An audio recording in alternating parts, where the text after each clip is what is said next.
నెల్లూరు జిల్లా కావలిలో జరిగిన టీడీపీ ప్రెస్ మీట్లో ఎమ్మెల్యే కావ్య కృష్ణారెడ్డి మత్స్యకారుల సమస్యలపై కీలక వ్యాఖ్యలు చేశారు.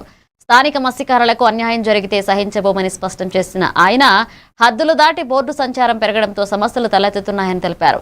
23 కిలోమీటర్ల పరిధిలో గస్తీ బలోపేతం చేసేందుకు స్పీడ్ బోట్లు ఏర్పాటు చేస్తున్నామని, మత్స్యకారుల రక్షణకు ప్రభుత్వం కట్టుబడి ఉందన్నారు. అలాగే ఏప్రిల్ 15 నుంచి మత్స్యకారులకు 20,000 రూపాయల ఆర్థిక సహాయం అందించనున్నట్లుగా వెల్లడించారు.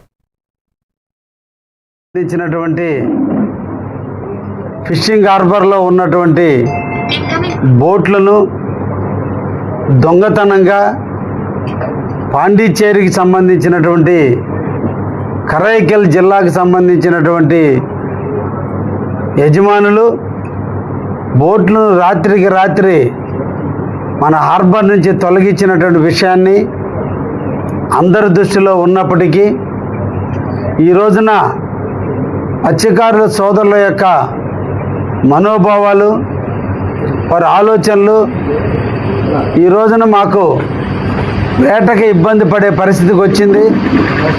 గత 8-9 నెలల కాలంగా మేమందరం కూడా వేటని సుభిక్షంగా నిర్వహించుకున్నాం. మేమందరం కూడా ఆర్థిక వెసులుబాటు మాకు కలిగింది. తమిళనాడుకు సంబంధించిన, పాండిచ్చేరికి సంబంధించిన బోట్ల వల్ల మన ప్రాంతంలో ఉన్న మత్స్య సంపద అంతా కూడా వాళ్ళు దోచుకొని పోతున్నారు. ప్రభుత్వాలు నిర్ణయించినటువంటి హద్దుల్లో కాకుండా గట్టుకే వచ్చి మా వల్లన్నీ తెగిపోతున్నాయి. మాకు చెందాల్సినటువంటి మత్స్య సంపద అంతా కూడా కరైకల్ వాళ్ళు తీసుకెళ్తున్నారు అనేటువంటి ఆలోచన దాదాపు 30